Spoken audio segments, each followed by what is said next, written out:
All right, welcome back, True Seeker. I thought I was done for the night, but I got to do one more because today is another wonderful day to wake people up to this knowledge and how undeniable it is.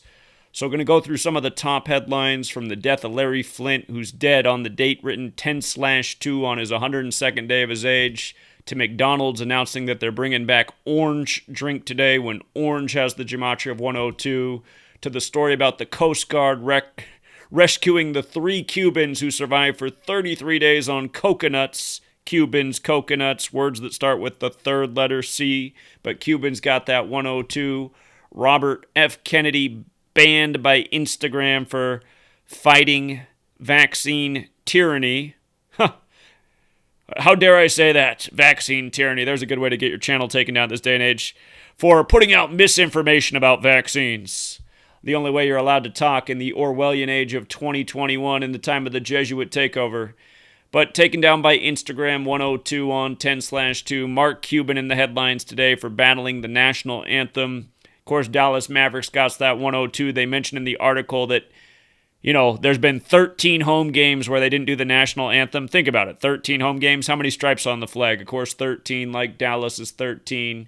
Talk about New Zealand approving the vaccine on 10/2. We talked about how when it was approved in the UK, it was 102 weeks after Pfizer and GlaxoSmithKline merged together. We'll talk more about New Zealand in 102 here, but let's come back to Larry Flynt. We'll go through all of this in a little bit more detail, but again, it's just a day of 102, and for the attention deprived, tried to give it all to you real fast, real quick there, but Larry Flynt, born November 1st, 42, the man known for the porn magazine Hustler. He's dead today on 10/2 on his 102nd day of his age.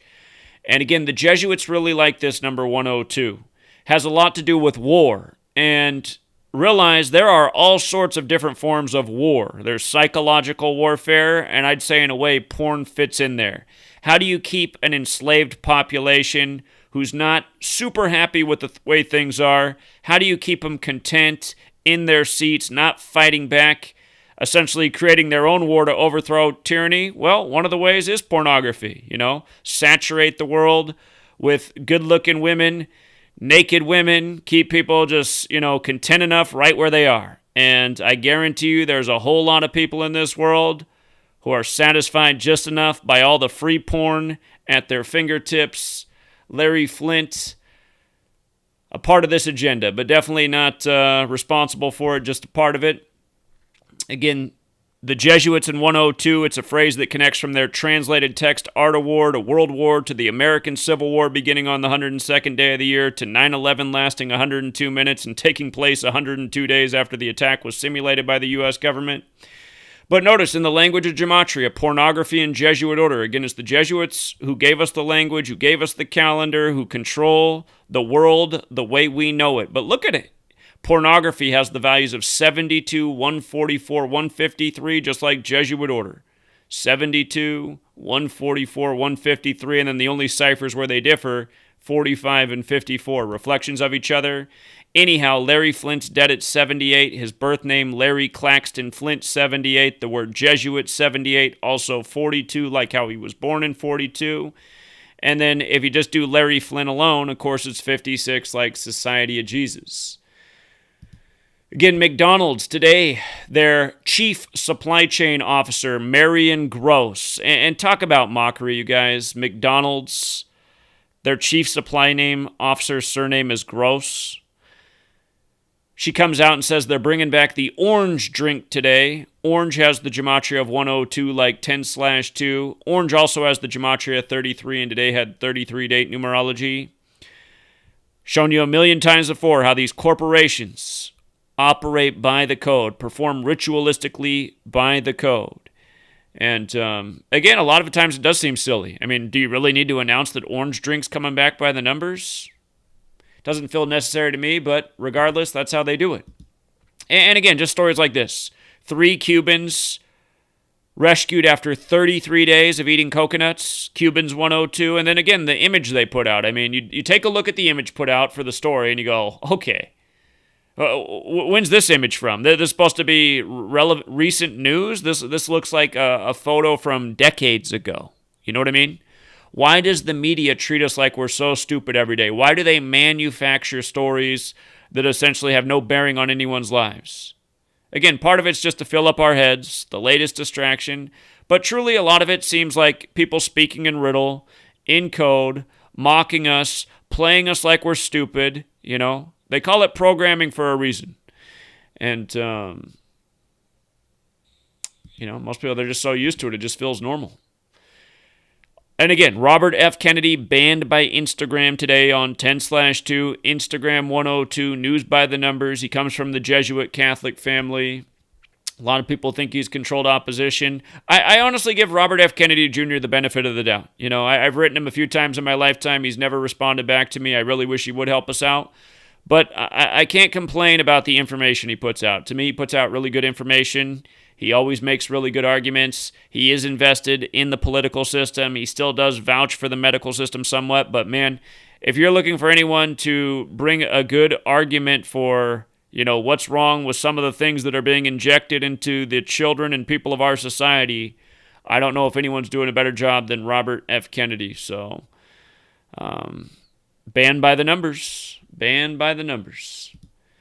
And again, we just talked about Mark Cuban all day in the news, how he's going against the national anthem, which is in sharp contrast to Jerry Jones, who makes it mandatory for all of his players to stand, you know, both in Dallas, the 13 city like the 13 stripes, but it's not hard to see why on 10/2 when Dallas Mavericks is 102. Again, just everyday news manufactured by the numbers. And people should see that. This has been going on all season, and they waited until 13 home games were played to make a deal about this. I mean, come on, people. It's just so obvious that it's number ritual. You don't even need the gematria. 13 stripes, 13 colonies, 13 years of public school programming to take your individuality out of you. And then in New Zealand, they approved the Pfizer-BioNTech COVID-19 vaccine, and we talked about this on December 2nd when the vaccine was approved in the UK. It was exactly 102 weeks after the merger of Pfizer and GlaxoSmithKline, two companies that are known for killing people with their medicines and settling for millions and billions of dollars. You know, who better to get a rushed-out vaccine from than them? And again, their merger date was December 19th, 2018, exactly 102 weeks before December 2nd, 2020. We've been talking about 102 all year. That same day, there was a story in the news about a 102-year-old who survived the 1918 Spanish flu 100 years before 2020 and then beat coronavirus twice. You know, the exact same day this story was in the news. And with regards to New Zealand and 102, don't forget, you know, they were locked down after 102 days without any new cases. So there's that 102 number again. And, you know, Jacinda Ardern's the leader there, daughter of the Masonic father. Jacinda Ardern, her name is 102. Her surname Ardern is also 102 when you run the alphabetic order in reverse.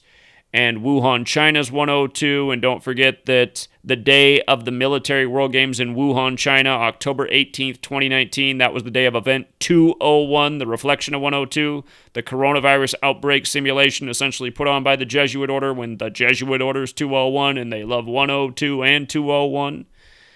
That phrase, social distancing, is 102.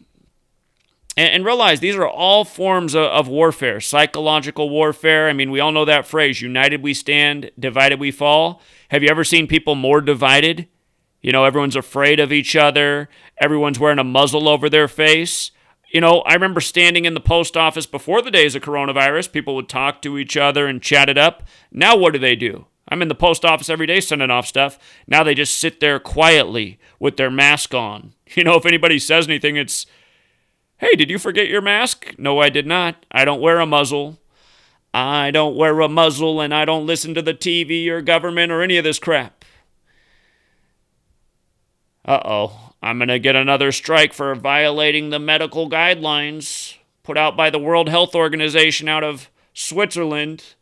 Thank you, Big Tech from the USA, for making the rules based on Big Brother over in Switzerland. Tell you what, you guys, there needs to be a revolution, but I don't know. I think people are just a little bit too ballless. Anyway, For more 56, we talked about how the first impeachment of Trump, December 18th, 2019, was exactly 56 weeks before the second impeachment of Trump, January 13th, 2021, exactly 56 weeks later. Then the Senate approves, to move forward with the impeachment with 56 votes in favor of, while all the headlines say 56% of Americans are in favor of Trump being convicted. Days after Biden asked for 56 Trump-appointed judges to resign. And again, it just continues. It's just been 56 this, 56 that, coronavirus equals 56, Black Lives Matter 56, Anthony Fauci 56, Washington, D.C. 56, Society of Jesus 56, and the list goes on. The point is, it's just been 56 this, 56 that, undeniable, and they keep putting this number in our face. And again, just to think about it on a real surface level, you go through a city and you see graffiti art, tags everywhere. You don't really know what the tag means, but you see it everywhere. Somebody's marking their territory. When I first began this research, that's the way I interpreted it. These people putting their tag down like, yeah, we did it. Yeah, that's us again. You know it's us. Here's our tag again. You don't need to know what it's about, just know it was us. And who us is the Jesuits. Who they are is the Jesuits. They live. Remember, Roddy Piper said that movie was a documentary. He died on the same day Ignatius of Loyola, the founder of the Jesuits, died, who died in 1556. And don't forget, They Live came out 201 days after Roddy Piper's birthday. And, of course, the Jesuit Order is 201. And as they say, all roads lead to Rome. So, R.I.P. to the latest. And, again, you sign up with the gang that rolls by the numbers. It's clear as day you die by the numbers. So, appreciate all of you, and be back tomorrow. Till next time.